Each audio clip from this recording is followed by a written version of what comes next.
Hello, fellow risk takers, and welcome to my worst investment ever. Stories of loss to keep you winning. In our community, we know that to win in investing, you must take risk, but to win big, you've got to reduce it. Ladies and gentlemen, I'm on a mission to help 1 million people reduce risk in their lives. And I want to thank my listeners from Texas for joining today.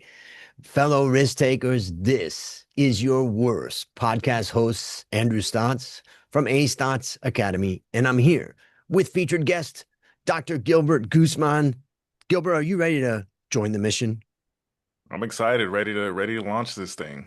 Yeah, let's go. We're going to have some fun. I'm looking forward to it. So I'll introduce you to the audience. So Dr. Guzman is a business strategist, systems thinker, and founder of IntraQ AI, a SaaS solution to eliminate knowledge gaps within the workplace.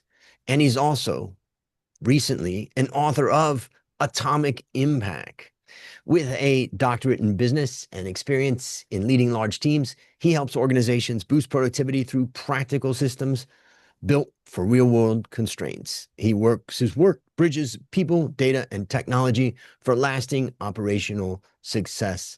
Gilbert, take a moment and tell us about the unique value you are bringing to this wonderful world. Yeah, thanks, Andrew. Well, I think I'm one of those people that kind of gives that answer of, somewhat cliche of, I can do everything. And being a lifetime learner, I've always been that person that spends a lot of time trying to know how everything works in kind of this end-to-end world and end-to-end process. And so with my newly released book, one of the things that I've been focusing on is how do we change this world of productivity? And I think the value I bring from that is with an ever-changing world, AI is on the come up. We know that there's a high dependency on technology. Through that kind of lens, there's this opportunity to kind of maybe take a few steps back and look at the world of productivity differently and apply some of the basic principles that exist within our organizations that aren't necessarily considered when we talk about optimization, efficiency, effectiveness, and enhancement. So I think being able to bring in some of my knowledge and experience and really share that with the world is really what brings value from at least my seat. Mm.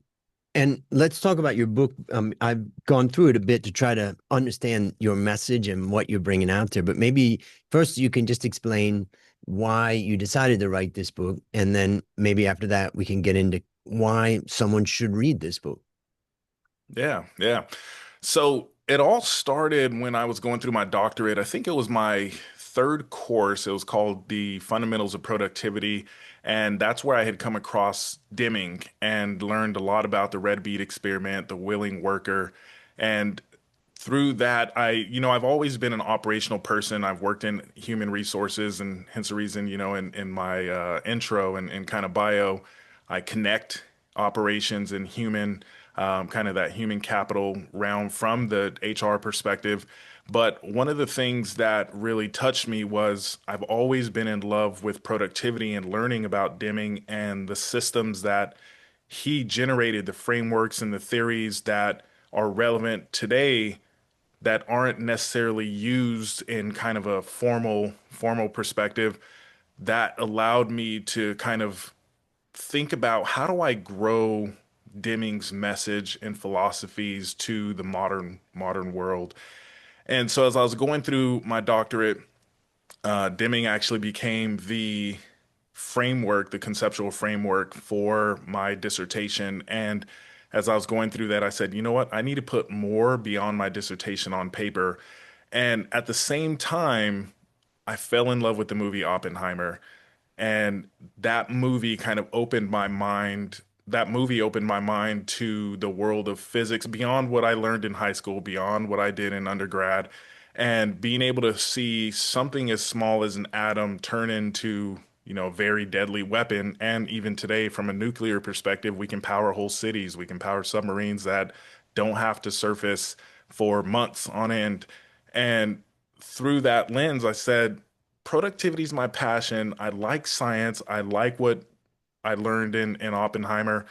And is there a way to consider from an atomic perspective the small things that we do in our organizations today that can lead to massive results, right? The atom being split, nuclear fission, control rods, all of these mechanisms within the world of quantum theory being applied to an atomic bomb. Can we find results in the world of work and productivity with the things that already exist within our organizations?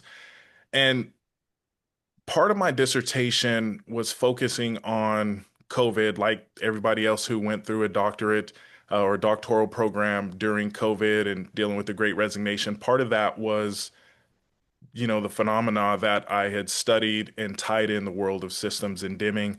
And through that lens, I was able to learn a lot that the workforce itself has changed, but the demands of customers and consumers don't. And so as we embed technology, we insert technology, AI gets added into the operational framework of these organizations. We have an opportunity to consider, and I'm going to say the investments that we put, because we know that there's investments being added by way of technology, but not so much on the labor aspect. And we know that labor most of the time is the most expensive line on your P&L, right? We know that if you have a large workforce, it's going to cost you a lot of money to maintain that workforce and then ultimately produce levels of productivity that meet the demand of the organization and our customers. And so knowing that there was this lacking workforce, whether it was caused by COVID and people leaving their industries and not necessarily returning, or the gig workforce, the gig economy increasing, and then you layer on the Great Resignation, the workforce that we depend on to meet the demands of our customers changed. But the major question I had is how do we take something very small, the things that our teams are already doing, whether we decide not to invest in human capital or we think that there's an opportunity to eliminate positions because we insert this technology, how do we take the small contributions that they make and create something meaningful out of them and make sure that the contributions that they do have are relevant to the world of productivity so we can meet the demands of our customers and consumers? Mm. It's interesting about the Great Resignation because I don't think that happened in Asia because we don't have central governments that have tons of money that lavish it on, that they don't pay out Yeah. anything. So there was no major government support. And so everybody was trying to hang on to their jobs at the Yeah. time of Yeah. COVID. So it's interesting, the differences there. Let's talk about what do you mean by productivity? Because I know you talk a little bit about that. And sometimes when I look at the world, I think, wow, so productive. When I look at, for instance, the production of this, iPhone that I have, it's Yeah. incredible, incredible level of productivity that goes into that. And then when I look at the productivity of the education system of the US specifically, I think what a disaster of productivity. And then Mhm. sometimes I look at, as I was just talking to my students recently, I said, when I took French back in seventh grade, there was a limit as to how much I could get in my head. I didn't really enjoy the topic very much, but I was able to get something out of it. But I wonder for a kid now, many decades later, are they able to get French into their head a lot faster and more efficiently? Or I is don't it think so. My pretty daughter much the just, same? So what is yeah. productivity and why do you talk about productivity? Yeah. So I talk about productivity and at least considering from the normal kind of formula, right? That outputs divided by inputs, whatever you input, the effectiveness or even the efficiency of producing the results, those outputs actually tell us how productive we are, right? And we know that that normal formula of outputs divided by inputs to me is outdated, right? And I think because the concept of productivity, even just that simple formula, doesn't necessarily apply everywhere, right? And I think you just gave those examples of, the iPhone, we know that we're productive there. But when I think about productivity, it's what as well, I think about the investment that companies, organizations, organizational leaders make into the organization to then create those outputs. And so with that realm of productivity is how do we get out how do we get out what we need from the investment? And within my book, I talk a lot about productivity to the degree of actually, I kind of generated a new formula to count what I call the chain reaction coefficient that helps drive a different level of measuring productivity beyond the outputs divided by inputs kind of formula. Because there's primary benefits within an organization of what you're doing. There's secondary benefits, which may be we've boosted morale, right? But how do you measure those things to create an actual number and actually account for everything that our teams are doing? Because when I look at a system, usually, and sometimes we can, chalk a system up to being a process. A lot of people think about systems linearly, step 1 through 10, or this is connected to this area, X is connected to Y, and then this produces that outcome. And through the lens of atomic impact, can we account for those small, what are the primary benefits we get out of what we're doing, and then what are some of the secondary benefits? And then what's our network reach? How do we reach more people? Because depending on the organization, I worked in a big box retailer for a while, and we always said, if you ever want information to die, give it to this level of person. And that, kind of showed that network reach, sometimes we're killing people's time. We're taking time away from people where they could otherwise be more productive or provide more inputs in a certain area that actually is meaningful. But through the world of KPIs and measurements, we get tied up in chasing the number, and then we forget about the inputs, the work that we should be doing to ultimately, meet the demands of our customers. Or one thing I always say is sometimes we forget about the intent of our jobs because we get so caught up in trying to turn a Redbox green, right? Get that check mark, meet that KPI, and we forget, oh, wait, I was actually supposed to do X, Y, and Z. And so that kind of goes all the way back to the chain reaction coefficient formula, because if we can determine what our primary benefits are or secondary benefits from whatever we're inputting, whether it's a meeting, whether it's a schedule optimization, whether it's a direct investment of technology, and then determine how that those primary and secondary benefits actually reach how far down the chain, then we get to drive productivity from a different level. And then, the last piece of that formula is the direct investment. That can be time, that can be money, and that's all going to be dependent on determining what those primary and secondary benefits are to then layer them in to determine, how do we actually meet the demands of what we're trying to do. So I think that's Yeah. kind of the world of productivity when I think about it. And maybe I'll just add in Dr. Deming's description of a system was a network of interdependent Yep. components that work together to try to accomplish the aim of the system for the audience out there that may not know that.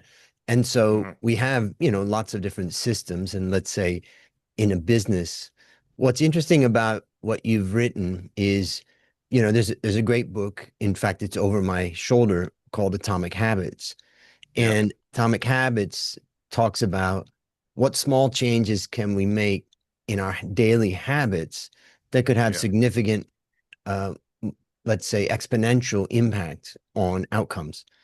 And what I found interesting about your book was that it took that same kind of concept and said, well, if we really are saying that the system is responsible for the majority of the output, not necessarily any one part or any one individual, then that means that there's a multiplying effect or an exponential effect if we could make some improvements on the system. And that just got me really Yeah. excited when I read that, because I just felt like Yeah. you made a little connection there.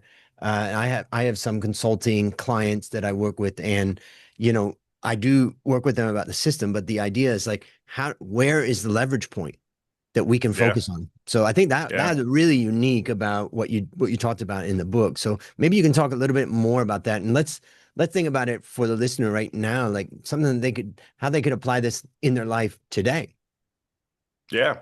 So I think referencing, I did see Atomic Habits on your Mm. shelf back there, and I wanted to make sure to give James Clear his flowers because he did a phenomenal job with Atomic Habits, and I wanted to look at it through the lens of Deming, right? And how Deming said that 94% of the problems, or in an organization, is the system. It's not the people, and I wanted to focus on the system because as you start kind of opening your mind, especially if you read my book and you start opening your mind up on how everything is connected, and whether it's people, resources, finance, technology, everything is so connected. But at the same time, that we can kind of blame, we can blame the wealth of nations for this. That division of labor has kind of created these silos, if you will, and the organizations themselves are effectively a system, and they're somewhat disjointed because not everybody's talking to each other to find those leverage points, and how do they leverage each other's knowledge, resources, whatever is necessary to come up with an answer. Because one thing I always see is a lot of people are great at identifying problems, but they're not necessarily great at finding the solutions to those problems. And through the system lens, we have an opportunity to leverage Deming's thinking, systems thinking, even the chain reaction coefficient, and slow down and determine where are those leverage points, where are those atomic actions, and utilize those to see if do we already have the answers to our problems in our organizations, but they're invisible, right? Or they're seen as not big enough solutions because most people see big problems, so they assume that we need big solutions, and that's not always necessarily the case. I think that's kind of grand thinking, if you will, but there's an opportunity to take in from my book some of the things. And one of the things that I do within the book is, because through the lens of the phrase atomic, is I reference a lot of physics, quantum theory, built on Oppenheimer, and diving into quantum theory and trying to create analogies through the world of physics and how we got to creating the atomic bomb and nuclear power, nuclear fission, and considering things like your control rods, right? In our organizations, or at least in a nuclear reactor, we got to have control rods to control the power within that nuclear reactor to make sure you don't have a meltdown or we don't fizzle out. And so in my book, you can take some of those same concepts and reference them as tools to kind of push your organization and make sure that you have all of these leverage points within your organization today.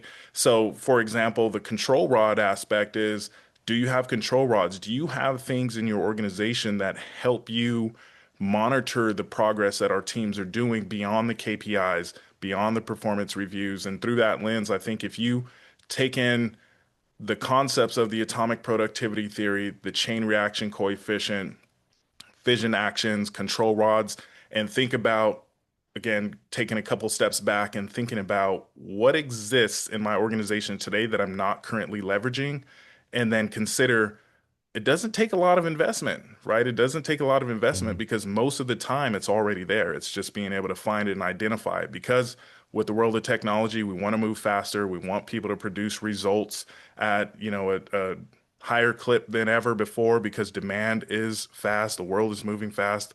So I think you can leverage a lot of that from my book.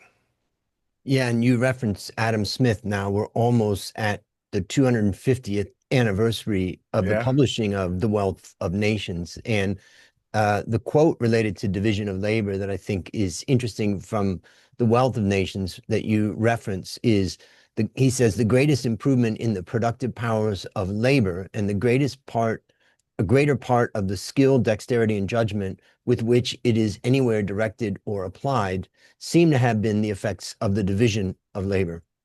Now, Hmm. one of my takes on this, in fact, is that division of labor is a powerful element, and some people would say that that silos people because it puts Hmm. them in their areas. But I would argue with that and say that actually the workers who are, divided up and working in the area of their expertise or their skills, they still want to communicate with other people in the business. Yeah. They want to be Yeah. part of a larger a larger outcome. But the problem, I think, is lazy managers who Yeah, then yeah, they just say, well, I'm just going to reward you on this, and we're just going to focus on your output, and they don't get them involved.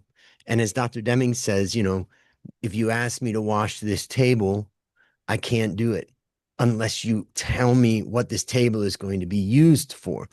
Then I yeah. know how I need to contribute to that final outcome.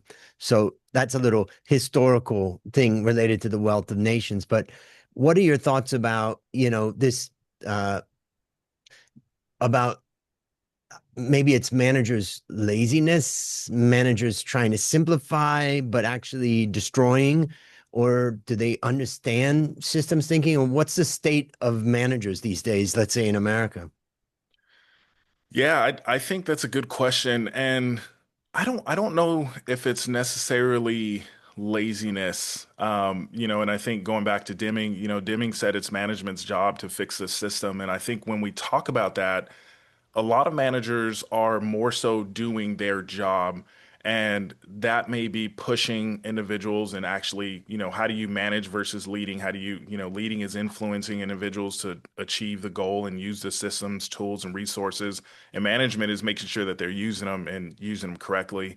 And I don't think it's necessarily laziness or anything to that degree, but I also don't think that when we onboard a new manager, we're not teaching them the systems because we assume that they should already have that experience or at least that knowledge. Because ultimately, if you're whether you're coming in, from an external hire or an internal hire, the assumption is you know how to do your job and you know how to at least skill up. So that and I think once you layer in the concept of leadership and driving individuals to use the tools and then ultimately ultimately drive them to kind of drive results by influence, then I think that gives management that world. But I think the other thing is that world of KPIs, and I am a data fanatic. I will spreadsheet anyone to death. I love it, but often we get clouded in the narrative of the data, and sometimes we get so tied up in chasing that number that we forget to actually push people through the system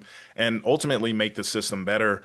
And then I think one other thing to layer on this in chapter 13 in my book is about psychological safety. And Dr. Amy Edmondson of Harvard wrote kind of coined this concept or phrase in 1999. And psychological safety is that ability kind of cultural within the organization to where individuals don't have to be afraid to speak up or challenge people. And I think that bureaucracy or even the hierarchy sometimes gets in the way of people challenging the systems and saying, hey, this is or isn't working. And most of the time, everything is linear when we think steps 1 through 10, but there's a lot of variables on the outside that are really driving the performance, and I've, previously I've had some conversation with some executives and mentioned, look, there's results that are coming and we think that the system itself is working, but there's a lot of other retooling and kind of pivoting on the outside of that linear process that's been defined that's getting in the way. And so our managers are really managing not the linear process, but they're managing everything outside to kind of keep it in, in at least a scope of understanding and relevance to achieve that respective goal. Mm. And in the book, you talk also about variation. And when we think about a system, it has many different components, and each of those components have their own levels of variation of output. And I'd love it if you talk a little bit about your perspective on variation and how this fits in with your concept of atomic impact. Yeah. So variation in my book, I use an orchestra metaphor, and I use Russ Akoff a lot in there. And the thing about variation is, and when we talk about dimming and think about statistical process control, we have our upper bound and lower bound. And if we're firing in between those two bounds, we're okay. The system is okay. But when we think about variation, there's that common cause and special cause. And the thing about variation is nothing is ever going to be 100%, right? Whether we go through a lean principle, lean Six Sigma principle, agile methodologies, whatever we think is going to drive us to that quality perspective, there's always going to be some sort of, some level of variation. And so in my book, I use an orchestra metaphor because an orchestra has a whole bunch of people firing, and an orchestra itself is a system, and they're all firing at or playing their instruments rather at a different level, different notes, and it comes together. But you need that maestro that kind of guides the orchestra to actually make music, and that variation could be small levels of tone, small levels of tweaking the instrument itself to effectively achieve the results that we need. And so from a variation perspective, I think it's important to understand that common cause and special cause because variation isn't always noise, right? Sometimes it is a signal that we do need to change, we do need to optimize, we do need to tweak the system to make it easier, make it better, or actually meet the demands of our organization, or even the demands of the system itself. But that special and common cause variation is important because if you don't understand that concept of variation, anytime you don't achieve, especially from the realm of KPIs and metrics, when you don't achieve 100%, you assume someone did something wrong or someone failed, and it's likely okay. It's within the Mm, realm of common cause variation. It's baked into the system, but we tend to take that variation and without definition of common or special cause variation, we tend to take that variation and point at the people.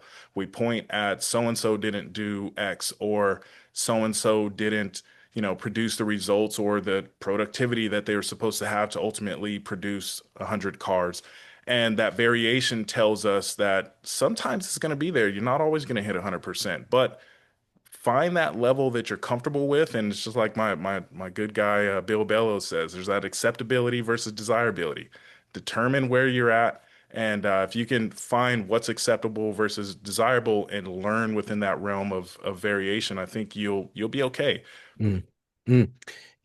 With so many things go through my head, one of the things I have a story of when I worked for a particular boss who I thought was a really brilliant guy. He hired some of the top analysts in the stock market, including myself, on that team. And we really were all pretty intense and very good in our areas, but he never had a common aim for us. Mm, And so we never really made the impact. And then I think about think about an orchestra. You have people that have spent their whole life learning how to play one of the many instruments. So there's an obsession there, a division of yeah, labor, but a common aim. Think of one of my favorite documentaries, The Last Dance, yeah, with the Chicago Bulls and Michael yeah, Jordan and Scottie Pippen and all of these guys who each had an obsessive nature in a particular area, but there was a common aim. yeah. And I'm just watching a new documentary called Becoming Led Zeppelin. And each of Mm. the four members had an obsession in an area, but there was a common aim.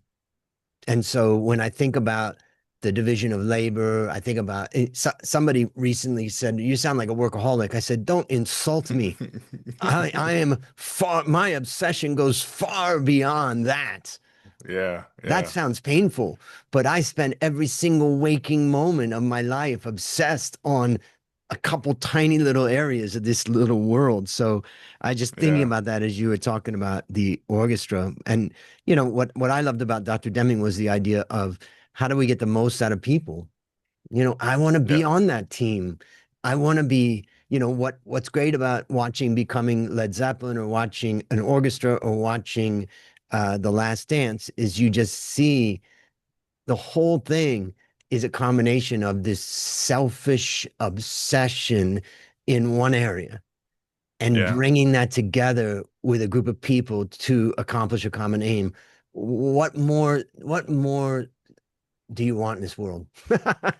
Yeah, and it's kind of like the concept of the willing worker, right? And I think Deming puts it best is Nobody wants to go no like and I've never experienced this. So whether I've been frustrated at work or not, I've never woken up and said, I'm gonna do a bad job. Mhm. Right. You could be frustrated, whatever, but you end up going to work, right? But you're limited by that system to produce the results that you're supposed to do. But if people understand their aim of the system, you got to know, right? And that's beyond knowing what their job is and knowing how to do their job. It's what's the end result? And I think sometimes that does get lost in translation of being able to tell people, here's your contribution, regardless of your level, but here's where we need to go and where we want to go. And if we can do that, I think you get results like the Chicago Bulls. Yeah.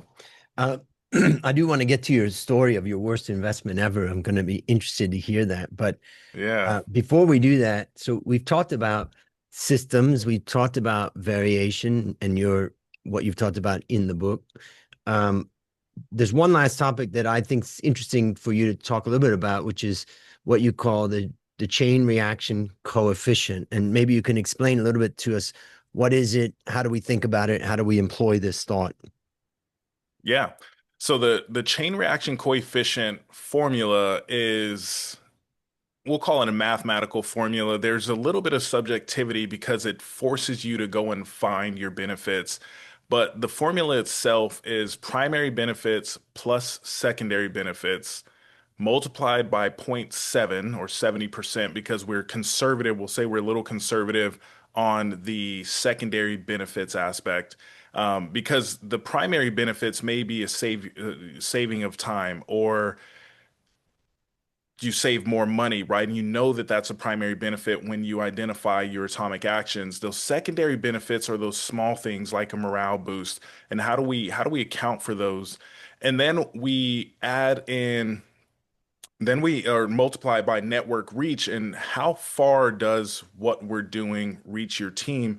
And then we divide by your direct investment, and that direct investment piece is multiplied by 1.5 because often we know this in the world of business. If we think we're going to invest or have to spend $100,000, we end up spending $150,000 because something didn't go the way as planned, or we can, layer in inflation or something there. But once you define the primary benefits, secondary benefits, that network reach, and the direct investment, you get a number. And so within my book, I have a matrix, and you're going to come up with a most of the time, a small number, but anything that's greater than five. And in my book, I'd use a ratio 5 to 1. Anything that's greater than 5 to 1, we consider that an atomic action. So you're going to say, currently today, I have a direct investment of 8 hours. I have my network reach of 12 people, and I'm taking 12 hours of time. But what's the benefit we get out of that? And then when we talk about the kind of end result, if we were to change that to kind of an asynchronous type of connection point, then we fall into the realm of we're getting the same material. We can expand this report out mechanism from an asynchronous connection point beyond the original 12 people, and we've reduced it to 10 minutes of input from, from those original 12 people, and now we've saved time. And then when we talk about that time of that direct investment at this point, when we talk about that direct investment, now our ratio is a lot smaller or a lot larger. And that impact is we 10x, we 12x the impact from those atomic actions. So the way to use it is it forces you to go see what's in your systems, what's in your organization that people are doing every day. And I actually mentioned this in the book is every now and again, go and sit with your best performers. Don't ask any questions, just observe. See what they do differently because they're likely spending time working through some sort of atomic action that's helping produce that result and makes them a lot more effective. So when we talk about the chain reaction coefficient, this matrix tells us, or at least allows and guides us rather, there's things that we're doing in our organizations today, and when we go back to that concept of productivity, that are killing time. It's it's Mhm. toxic, and most of the time, for sake of doing it anyway. Sometimes we hold an hour-long meeting and we report out things that could have been sent in an email or, could have been a quick phone call or even a text message. And because we're killing so much time, if you use this chain reaction coefficient to determine what you're already doing in your organization, that's going to produce, either the same results or massive results without killing time. Then you're giving time back to your teams to then ultimately create more inputs and provide their efforts where it truly needs to be. Yeah, and I think in the simplest way of expressing that, we can just say if system is the majority, you know, the impact on the output mainly comes from modifying or improving the system, then Yep. the question is what activity within the system will produce the biggest output? And I believe that's really Yeah. where you're getting at with this chain reaction coefficient concept. And I thought that was really helpful. And I think I was just thinking about one of my clients that, that's actually the question I'm going to take to them next time I meet them. It's like, what is the one thing in this system that we can change and fix and improve that can have the biggest impact? Yeah. So Yeah. that's a great one. And for the listeners and viewers out there, you can go to atomicimpactbook.com and learn more about it. He's also got Gilbert's giving you a chance. You can buy the book there. You can also get the first chapter there, so you can learn a little bit more about it. But definitely fascinating, and it's interesting to learn about it from you. Is there any last thing you want to share about the book before we move into your worst investment ever? No, nothing else. I think it's excited to kind of verbally share it. Mm. I've had some small conversations with everybody, but go definitely go and get a copy of the book. I think you'll enjoy it, especially the kind of I wouldn't say they're quirky references to physics, but at least kind of take your mindset away from business itself and then think about these same type of behaviors that we could apply to our organizations today existed in a completely different domain, a completely different field, and we created nuclear energy from it. Mm. So with that, that's all I have. Well, now it's time to share your worst investment ever. And since no one goes into their worst investment thinking it will be, tell us a little bit about the story leading up to it. Yeah. And then tell us, what was your worst investment? Yeah, so my worst investment is going to be very interesting because it's not necessarily the financial investment, it's time. And most of the time, I think from a business perspective, and I'm a rusher, I'm a very impatient person. But when it's come to an investment and an idea that I have, I gave too much time to really a couple ideas, but I'll give you the example of one is I had an idea for a portable charging device that would be dispensed by way of a vending machine. And my mind went to Redbox. This was roughly 12, 13 years ago. My mind went to Redboxes. You go and get a DVD, you can take it out, watch it, and you put it right back in. And my mind went to how do I build something like that and put, from a business perspective, I can take a portable charger and you return it, it plugs it in, it recharges it, and it sells right back to another person. And you're reusing inventory. And that investment of time of waiting, I'd lost out because if any of you travel today, there's a kiosk like machine in airports, and my whole business plan was airports, universities, movie theaters, places where individuals needed a lot of their phone, right? They needed to use their phone frequently, and we know that everyone's phone dies in an airport. And so that convenience of creating something like this was my idea. But the company Fuel Rod came out and they actually did it. And by waiting and investing that waiting period, I missed out. Doesn't mean I can't still kind of venture into the market, right? But they will have and do have first mover advantage, and it's the same concept. There's not much of a differentiation you can provide to that respective market. But I'd say that was my worst investment ever. And And how would you summarize the lesson that you learned from that? you got to dive in, and I think it, even with your opening, you got to take risk, but at some point you got to minimize risk. And and I that's what I did with starting IntraQ AI is I buckled down, hunkered down, buckled up, and dove in and said, I'm going to take this risk and get going, especially in the world of AI, creating an AI SaaS product. It moves quick, right? I think we're into the world of agentic AI, and generative AI is still relevant, but that's not the topic these days.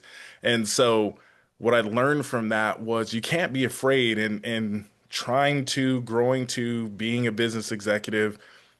You learn that you can't be a risk averse leader. Sometimes you have to take risk. And growing up, my entire life, I've always been risk averse. I don't want to jump from here to there. I don't want to go swimming in a lake where I know there's venomous snakes and stuff. I don't really Mm. want to do that.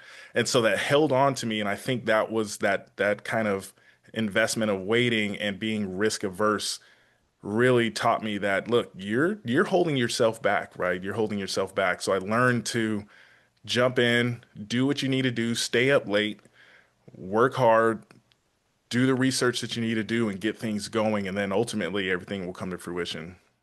Yeah, and I would, that it's a great story. And one of the lessons I've learned over the years, and I think the book, The Lean Startup, is a great one that helps us understand the concept of a minimum viable product.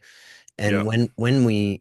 the biggest mistake that people make in starting up is not bringing your product to market. And as Reid Hoffman said, if you're not embarrassed by the first version of your product, you've started too late.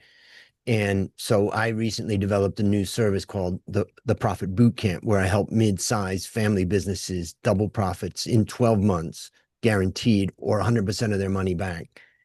And I developed this system originally by testing it out with my own business.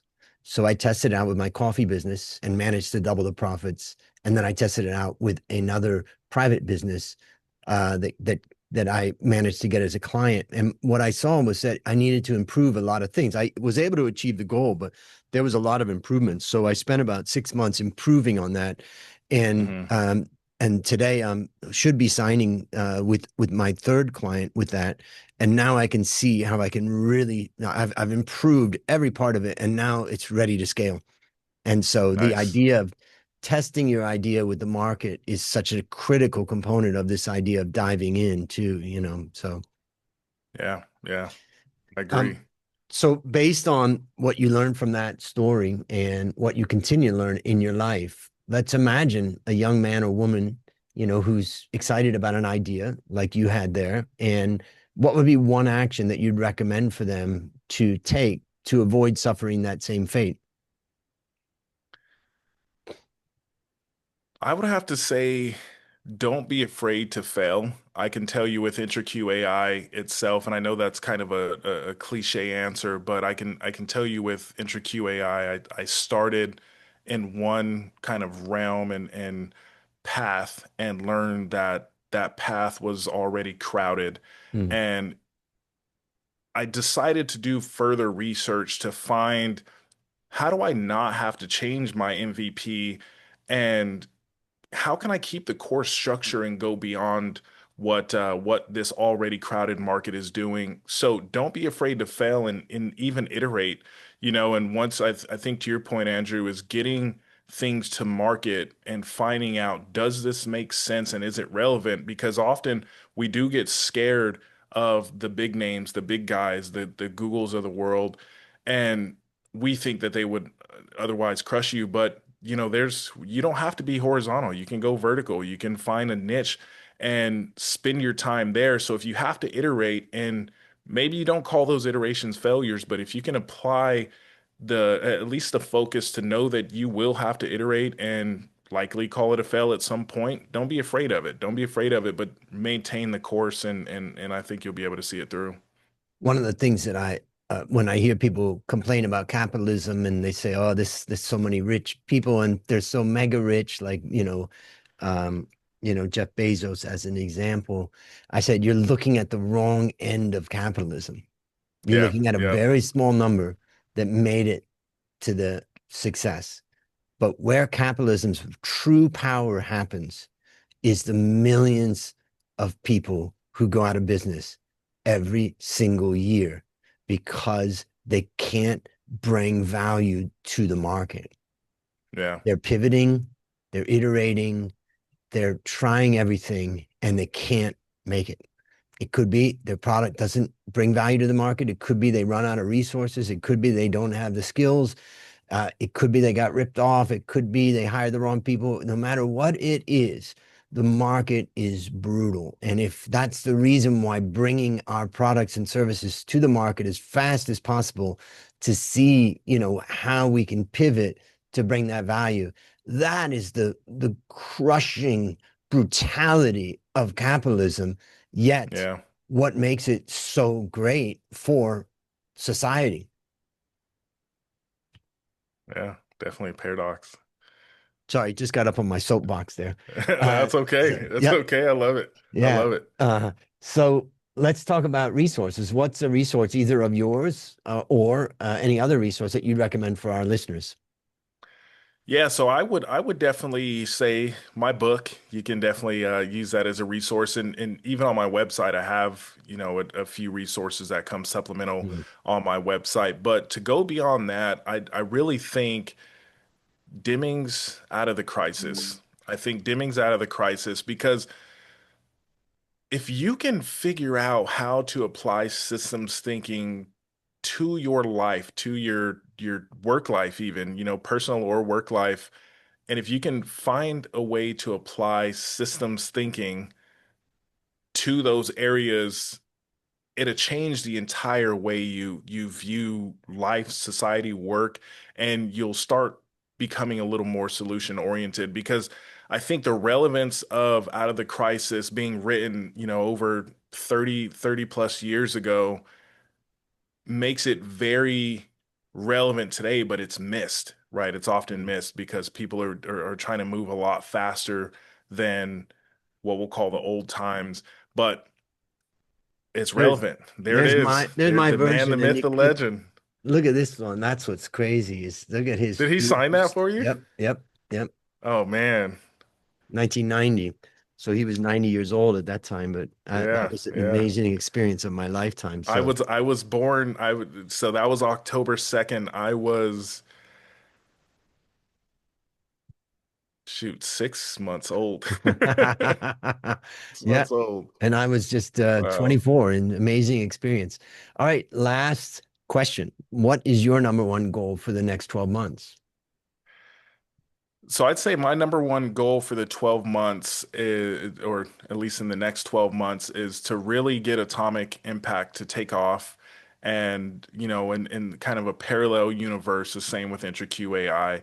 I think between both of these, it'd have me focused and stay true to course. And, I'm a lifetime learner, so it'd give me something to be busy, especially anyone who goes through a doctoral program. You learn that after you're done, and you're like, what do I do?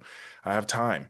And so, but in the next 12 months, I think launching those two to the moon will definitely be my goal. And it's going to be being able to speak with individuals like you, be able to reach your audience and then even beyond. My goal is minimally to take Atomic Impact and IntraQ AI, but specifically Atomic Impact, and create speaking engagements and workshops to kind of reinvigorate not only dimming, but even the concepts that I've kind of developed within Atomic Impact to just change the way we work, to change the Mm, way we work.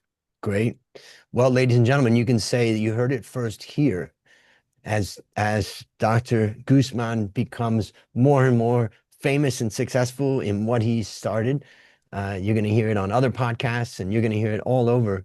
So get the book, learn more about it, see how you can apply atomic impact into your life. Listeners, there you have it, another story of loss to keep you winning. Remember, I'm on a mission to help 1 million people reduce risk in their lives. And as we conclude, Gilbert, I want to thank you again for joining this mission. And on behalf of AE Stotts Academy, I hereby award you alumni status for turning your worst investment ever into your best teaching moment. Do you have any parting words for the audience?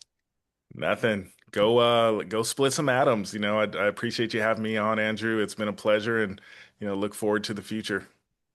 Well, that's a wrap on another great story to help us create, grow, and protect our wealth. Fellow risk takers, let's celebrate that today we added one more person to our mission to help 1 million people reduce risk in their lives. This is your worst podcast host, Andrew Stotts, saying, I will see you on the upside.